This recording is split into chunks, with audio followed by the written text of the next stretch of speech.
I remember the moment it happened, as if time itself shrank to fit that single breath.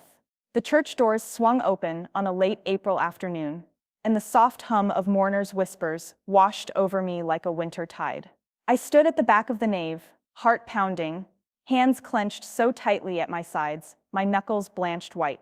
My brother Michael led the procession down the center aisle, black suit crisp, tie knotted just so, face composed. Beside him, our cousins and uncles carried Dad's casket, each step a measured echo on the polished wood floor. I watched from the shadows, replaying the moment I'd last seen Dad alive, 2 nights ago in his study, leaning back in his leather chair, peering over wire-rimmed glasses as he riffled through the will he'd insisted we not read until after the funeral. He'd looked up at me, eyes soft but resolute. "Son," he'd said. He always called me son in that formal end-of-speech voice. "I've set things so you and Michael can both go to school, but I want you to figure things out on your own. Promise me you'll not fight over money." I'd squeezed his hand.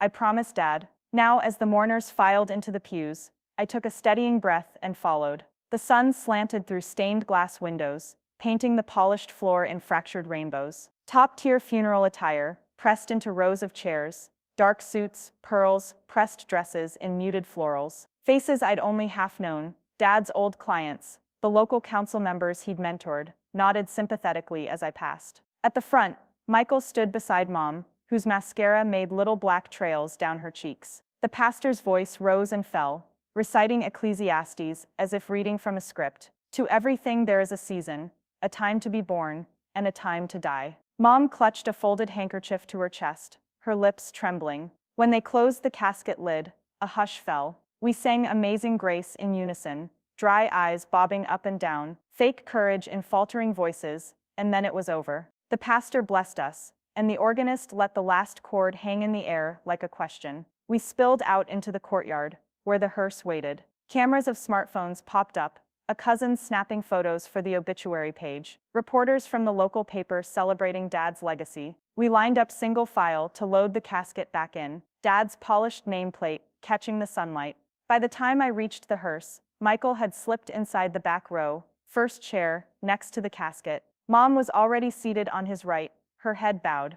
I waited, certain she'd wave me on, but she looked up, saw me standing there, and her eyes pleaded. So I climbed in behind her, 3 rows of seats, me squashed between Great Aunt Rosa's pearl-beaded purse and Uncle Jim's polished cane. The engine idled like a wounded beast. Through the tinted windows, I saw the city street recede, cherry blossoms drifting, umbrellas closing, people glancing curiously. The pastor's footsteps echoed behind the closed door. At the cemetery, the gravesite lay carved into the green turf, a simple opening stretching wide like a dark mouth. We filed out again. Michael helped Mom down. I waited for the part where family members tossed dirt into the grave, Hearthstone tradition. But Michael elbowed past me, settling his mitt into the soil first. He took Dad's favorite baseball cap from his own trembling hands, one Dad had worn the day he pitched his last game at Little League, and placed it soundly atop the casket. Tears welled in my mother's eyes. She rifled through her purse and handed Michael a handful of loam. He hesitated a second,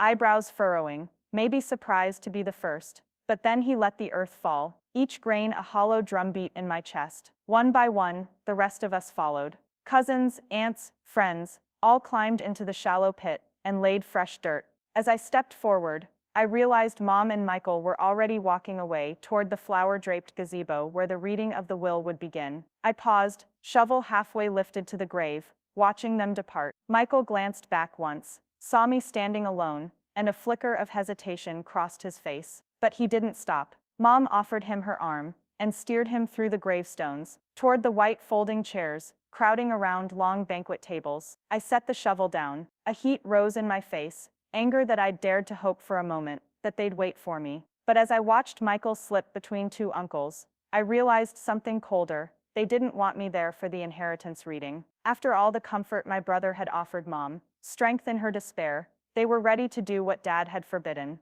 Mom's reading voice trembled as she unfolded the thick parchment sheet. The attorneys, stalwart men in gold-rimmed spectacles, stood behind the head table, one of them holding a tray of sealed envelopes stamped in red wax. Mom cleared her throat and began, "To my beloved sons Michael and Andrew, I leave my estate."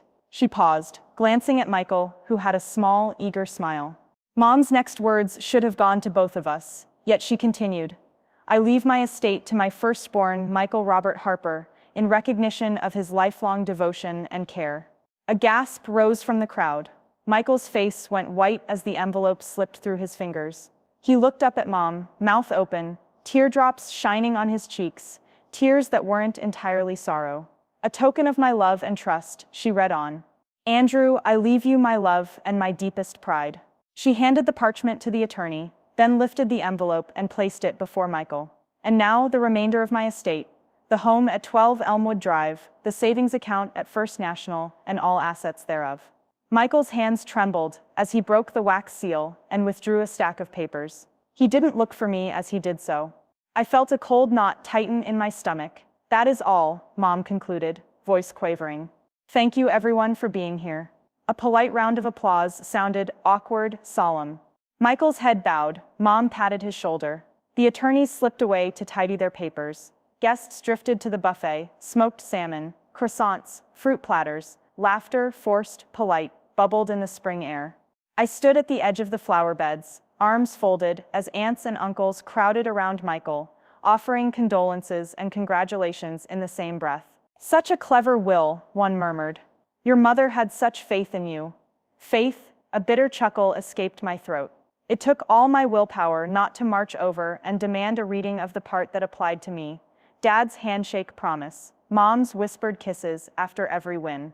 But standing there felt like betraying myself. Instead, I turned away and walked to the crumbling stone wall that bordered the cemetery. The breeze lifted cherry blossoms into my hair. I breathed them in, sweet, ephemeral, impossible to grasp. 2 hours later, I found myself in the car I'd driven up in, engine off, radio muted. Mom and Michael's station wagons had already zipped away, taillights glowing red. The white plastic chairs were almost empty now. The tents had been packed up like forlorn theater curtains. I laid my head back against the seat and closed my eyes.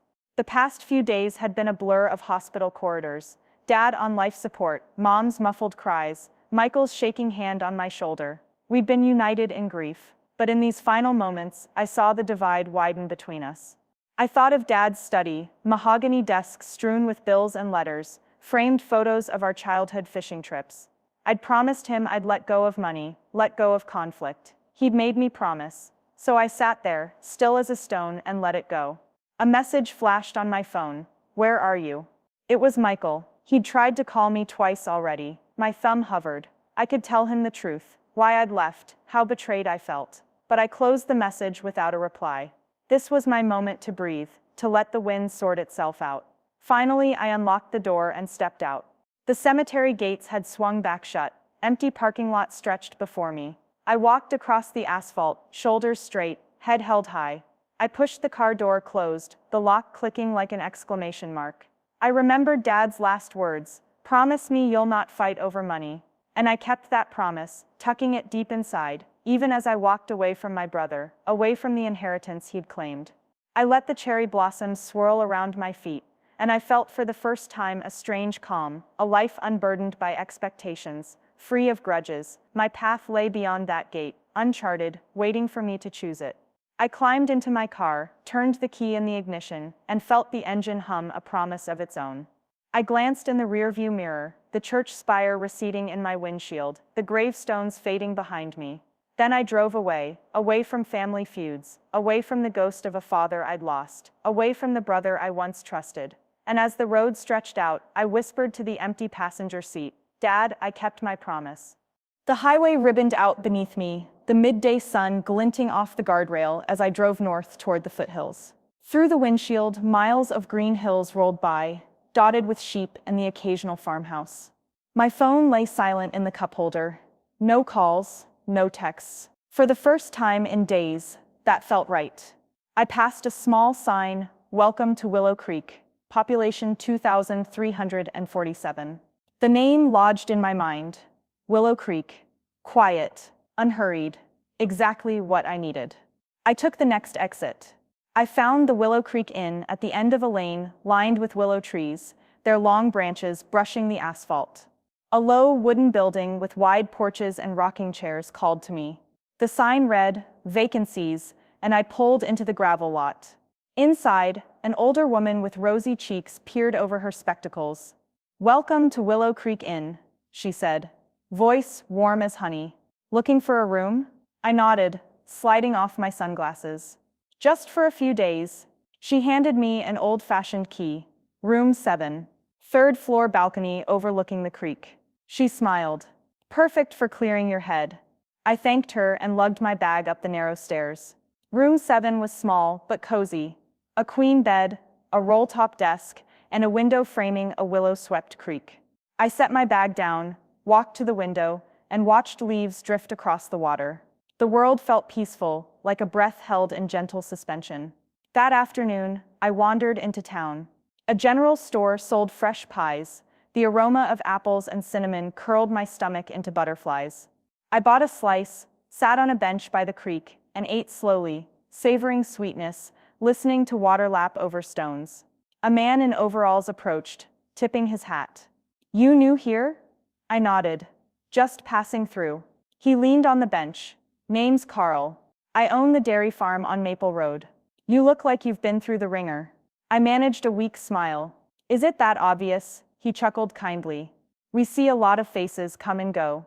Some chasing dreams, others running from ghosts. Either way, Willow Creek's good for both." "Running from ghosts," I muttered.